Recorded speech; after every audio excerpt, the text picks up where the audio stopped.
protecting you is extremely high risk. For now, know that every border you cross, every purchase you make, every call you dial, every cell phone tower you pass, friend you keep, site you visit, and subject line you type is in the hands of a system whose reach is unlimited, but whose safeguards are not. In the end, if you publish the source material, I will likely be immediately implicated. I ask only that you ensure this information makes it home to the American public. Thank you, and be careful. Citizen 4. So I don't know anything about... Okay, I work for... So I don't know who your name is. Oh, sorry, my name is Edward Snowden. I go by Ed. Edward Joseph Snowden is the full name.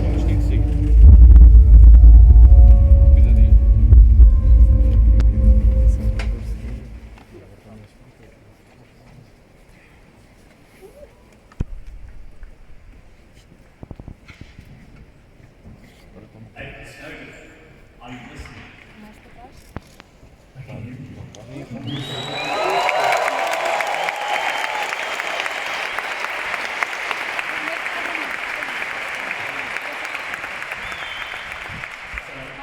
Websummit, Edward. So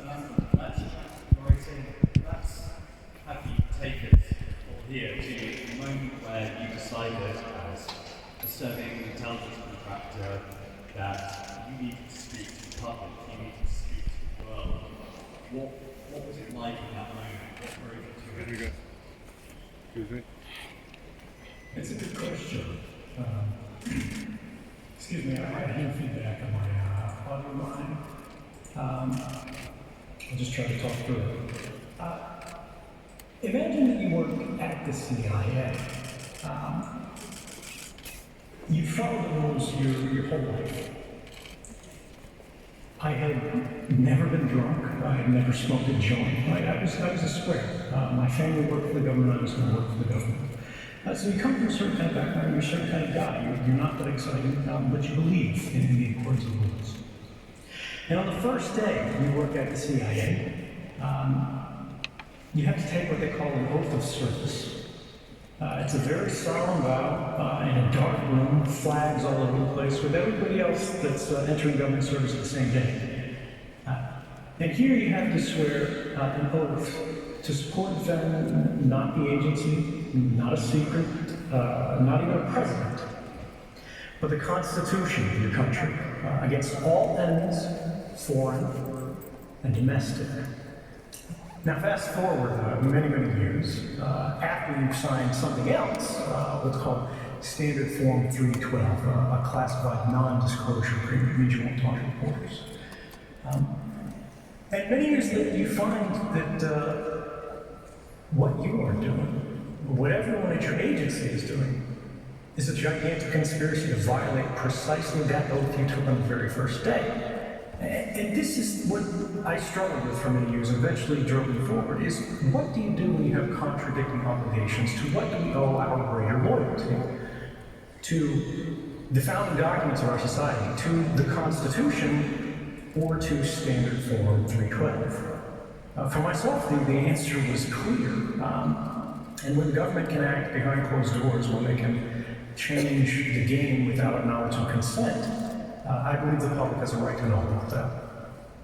Now, when you made that decision to pick the first loyalty to the US Constitution, to the world's public, what was, you handed over lots of documents to reporters and they spent months in years reporting.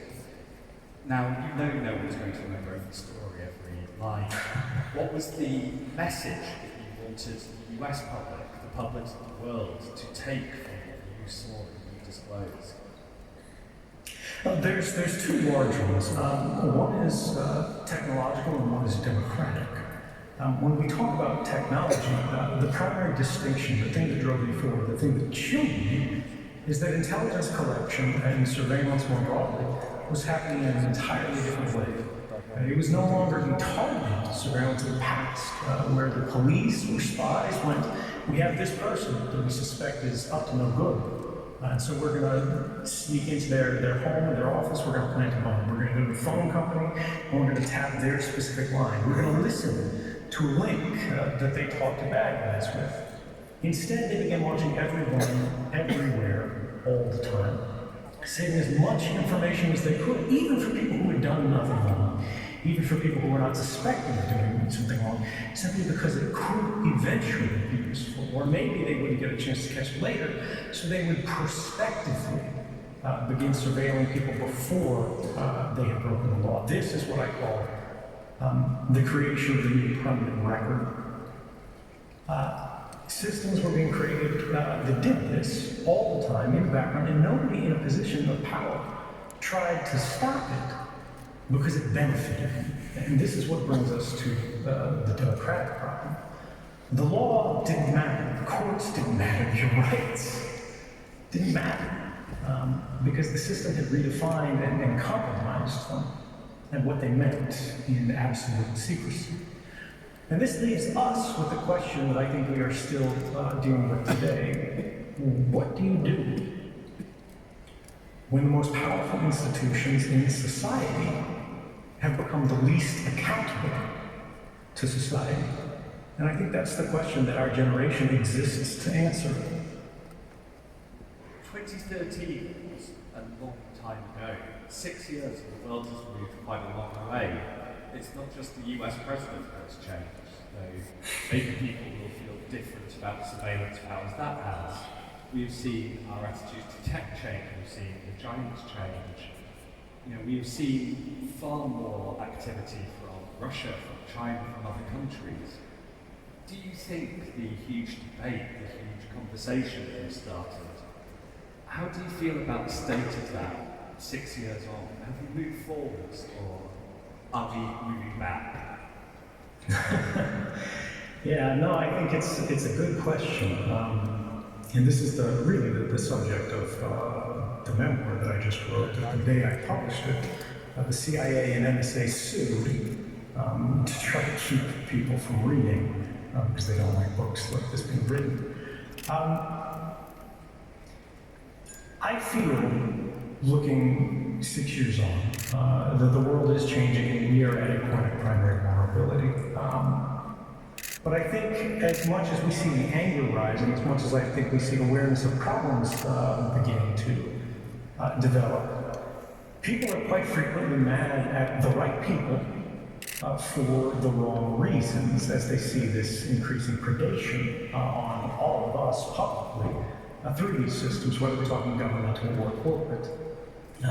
Yes, these people are engaged in abuse, particularly when you look at a Google, an Amazon, a Facebook. But their business model is abuse. And yet every bit of it, they argue, is legal. And whether we're talking about Facebook or the NSA, that is the problem. That's the real problem. We have legalized the abuse of the person through the personal. We have entrenched a system that makes the population vulnerable for the benefit of the privileged. Now, you talk about how this collection is intrinsic to the business model of a lot of the companies when you think about the internet.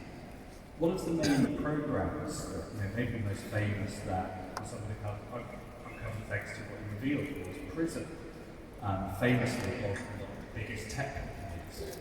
Now, about 3 hours before that program was revealed, I was on the phone to one of the execs at one of these companies saying, what's Prison, why are you involved in it?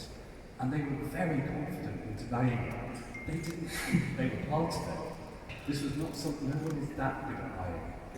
Not in tech anyway. They thought they weren't. How naive do you think tech has been about how its business model helps surveillance and about how it relates itself to governments around the world? I think what we saw for each of those companies in their own ways, I don't think it was a collaborated decision across the industry, was an entrance into a Faustian bargain. They had made the deal with the devil, as it were, where they went in this way, in this particular circumstance, we are going to construct a data sharing method for us to go beyond what the law requires to do this government a favor, because we believe this government is a positive force for the world. And I think we can all understand that and appreciate where that initial drive comes from. You want to believe the government is going to have the tools they need to investigate serious crimes, to prevent acts of terrorism. But when we look at what these programs actually were used for, and what the results of them were over many, many years, we saw that tools that had been intended to protect the public had been in many ways used to attack the public. But the government's not going to tell these companies why, in many cases, they need this information. They're simply going to try to create those methods of exchange, those systems of information sharing, as they call it. And ultimately, what they're doing is they're deputizing these companies to act in what are increasingly quasi-governmental roles, deciding what can and cannot be said on the internet, deciding what can and cannot be shared, and ultimately turning over perfect records of private lives on demand to institutions that are no longer meaningfully accountable to the public at large. So we're in the middle of something of a backlash towards a lot of big tech. And it's a strange backlash. Sometimes it's because tech is seen as violating privacy or acting badly. And sometimes it comes from governments for tech protecting privacy, encrypting things, and, quotes, helping terrorists. Do you think this backlash towards tech, which for a while at least was seen as this force for good, this difference thing from big corporations, is that helping the surveillance era, or is it harming it? It's a good question. It's a complicated one. I think the answer is both. Technology is largely value neutral. It is an amplification of individual power. But what is an institution and the accumulation of individual power are put toward a single purpose? When we have new technologies that are being used by small companies, by non-governmental organizations, by human rights defenders and activists, to try to empower the public broadly and protect them from threats and vulnerabilities, we start moving in the direction of a safer and freer world. When we see governments and corporations working in concert, we begin to see the birth of a complex between the two, where neither truly acts independently or adversarially, but rather they become the left and the right hand of the same body. What we see is the concentration of power. Now, when we have an institution or institutions which were already powerful before, and now they are combining their powers to control or at least influence what everybody who is outside of those institutions are able to do.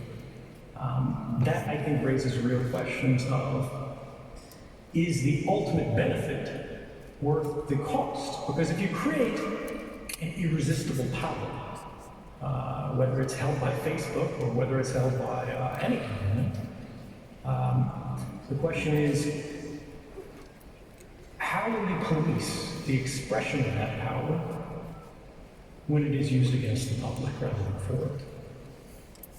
If this is essentially the bad version of the internet, the dangerous version of the internet, what does a good version of the internet look like? What helps you build that? We are speaking to you from within the EU, so is it something like GDPR? Do we have a panacea there? This is a good bit of legislation in terms of the effort that they're trying to do. Is GDPR the correct solution? I think no, and I think the mistake that it makes is actually in the name. The General Data Protection Regulation misplaces the problem. The problem isn't data protection, the problem is data collection. Regulating the protection of data presumes that the collection of data in the first place was proper, that it was appropriate, that it doesn't represent a threat or a danger, that it's okay to spy on everybody all the time, whether they're your customers or whether they're your citizens, so long as it never leaks, so long as only you are in control of what it is that you trust or have stolen from everybody. And I would say not only is that incorrect, but if we learned anything from 2013, it's that eventually everything leaks. It's a bad strategy. So let's just test it on that a little bit. One of the rare things with GDPR is it's got big fines. You can have 4% of your money. Are there not some tech giants you'd like to see facing that kind of thing? Oh, absolutely. Like, this is the thing where I say it is a good first effort. Right, it is a low bar, and they have raised that bar, and that is meaningful. What I'm saying is that it's not a solution. What I'm saying is that it's not the good internet that we want, because even though the GDPR does propose, I believe, 4% of global revenue fines for internet giants, today those fines don't exist, and until we see those fines being applied every single year to the internet giants until they reform their behavior, and begin complying not just with the letter, but the spirit of the law, it is a paper tiger. And I think that actually gives us a false sense of reassurance, because these companies that are the ones who that fine is most threatening to are also the ones with the most lawyers who are able to undermine the meaning of that law the most effectively. Now, of course, the room that you're speaking to here, this is a room full of tech entrepreneurs and tech executives, of tech investors, maybe one or two regulators, but that's not the main crowd. What do you want them to build next? What do you want them to do next? What is the sort of positive thing that you could see from them for the next era of the internet? I think we need to consider what the real problem is. What is responsible for this movement that we all feel, whether we're talking politics, whether we're talking technology, whether we're talking economy.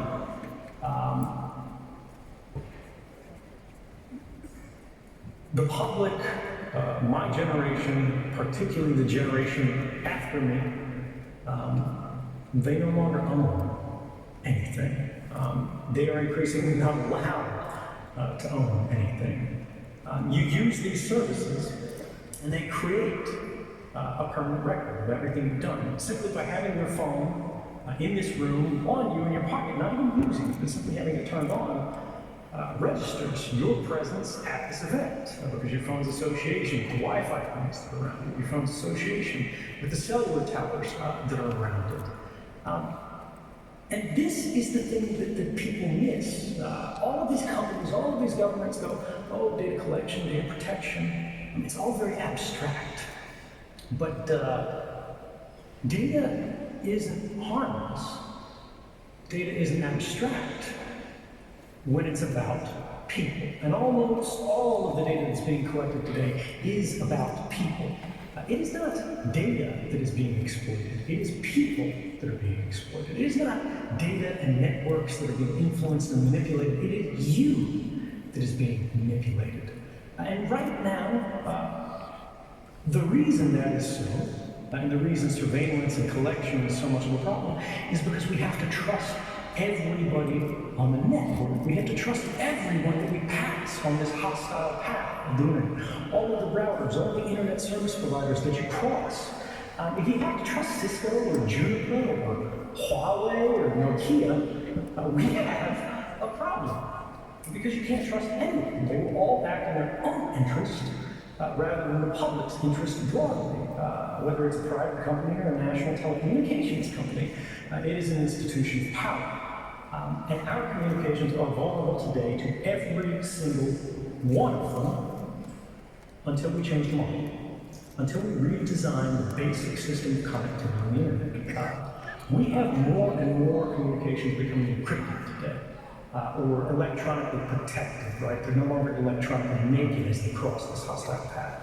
But it is not all of them Even when they are being encrypted, they are still observed. You can see the origin. Thanks very much. Have you there with that challenge for building you in today. So Edward Snowden, thank you very much.